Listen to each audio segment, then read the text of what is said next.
continuity. One component of that continuity plan, like I said early on, is the ability to execute your business remotely. So let's take a look at a remote work program.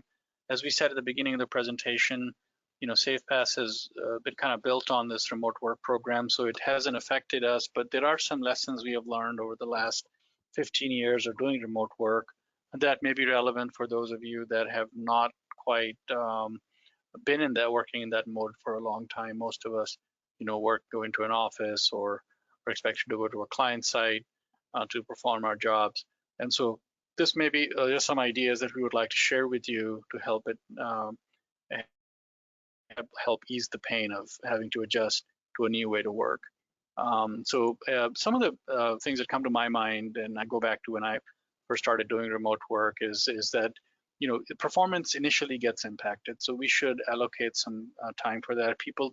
Takes time to adjust to a remote work, and it may appear to you that performance is declining initially, but if you take some right steps, the lessons we have learned, pass along to you in the session and other publications, you'll find that it's possible to get back to that, close to that normal level of performance from your teams. There are some inherent challenges, though, that we want to make you aware of remote work. Just a lack of face-to-face supervision is a problem, right? Because it's very easy as humans for us to read the body language, see the expressions that go along with the words, and respond to that. So if someone is just stressed out about their personal life, and you're talking about a campaign to start a new venture, they may not be paying as much attention right now. And the only way you know that, if you can see that expression on their face, they may be saying one thing, but their mind is somewhere else, right? So those are kind of things that you see when you're not in the office, and unfortunately we're not right now. So pay attention to that.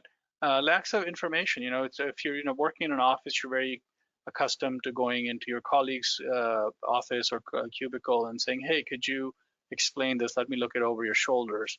Now you got to set up a meeting or call them, and it's just awkward working from home. They may be with their children who are also home. And that's social isolation, right? We are social creatures, and right now we're isolated with social distancing, which is a mandate in most of our global cities today, right? So that's impacting us socially. So making time to check up on each other, those kind of things are really important now more than ever. And of course, distractions. So my kids are home. I have two boys, one in college, one in high school. They're both home. And so they want to hang out with dad and play ball or whatever, and I'm busy putting together this webinar just now. So you have to sort of manage that. I mean, it's the best time, I feel like, for me to bond with family too, kind of get to spend some quality time, as they say. But on the same token, you have to set the boundaries or rules or whatever when you're working, when you're playing, but make the best out of it. So those are some inherent distractions that we have faced working from home, and there are a few solutions that we have come up with as we have gone through this process internally. So one of the things we do is establish a very structured check-in program. For example, this morning at 8 o'clock we had our daily call, which we have every day, 5 days a week. In this call, we basically check in with our core team members that are in the remote offices across the world, so in Europe, in Asia, in Dubai, in UAE, and of course Latin America, and here in US, across many states. So many of us, all of us really, that are involved in the decision-making process, get on that call and really go through a check-in around our customer needs, our products, our services, really pre-sales stuff that's going on, needs that are coming in, that are being reported in by our sales teams, our marketing folks. Like this campaign, for example, we introduce that to our own employees so they're aware of it.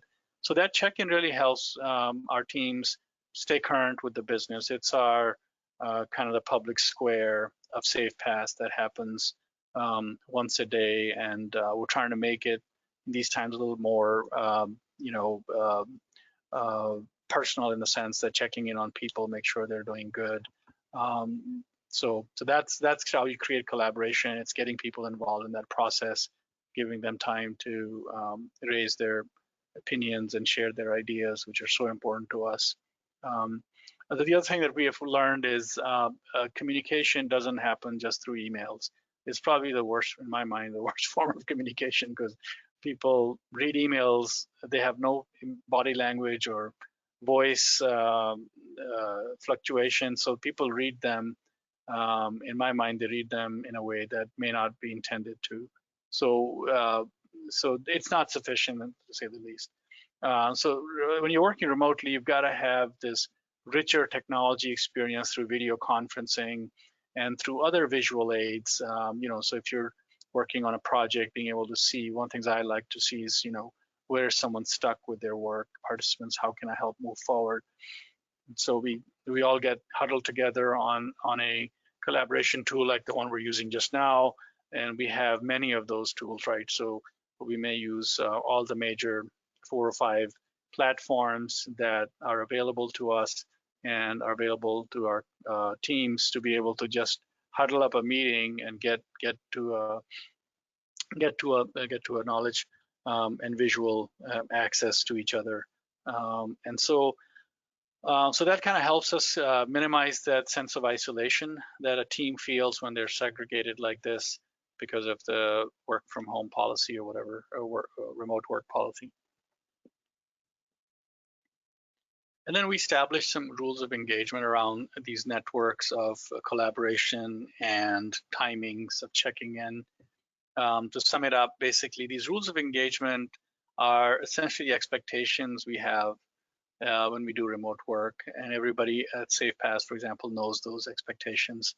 We want to make sure that there's some rigid frequency communication. So the daily call that we had at 8 this morning is one of those. We also have one-on-one calls that happen throughout the week. For example, myself and my team members, where we talk about a specific topic that they're working on. For example, how do we adjust our own business and our message to the market for these environments? So Emma and I had a call about that yesterday. So those are one-on-one calls, and